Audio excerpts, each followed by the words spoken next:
নে মজু খা। এটা না দই রাখাম কেমনে বাজি সম্ভব? ধরবি কয়টা বাজি? 10টি বাজি নে ধরলাম বাজি। না ধরে কিন্তু খাবি। না দই রেখাম নে খা।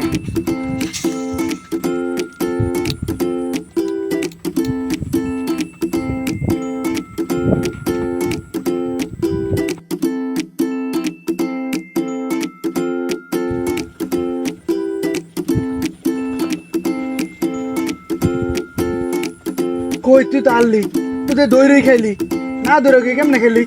800 সালা দে 10 টাকা। আমি আরছি আমি 10টি দিতেছি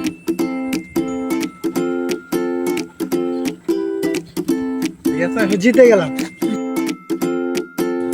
কি রে তোর মধুর দাম কত? 20 টাকা, লাভ হইছে কত? 10 টাকা। কেমনে কেমনে আবার 20 টাকার মধ্যে আমি 10 টাকা জিতেছি বাজিতে। হিসাব করো?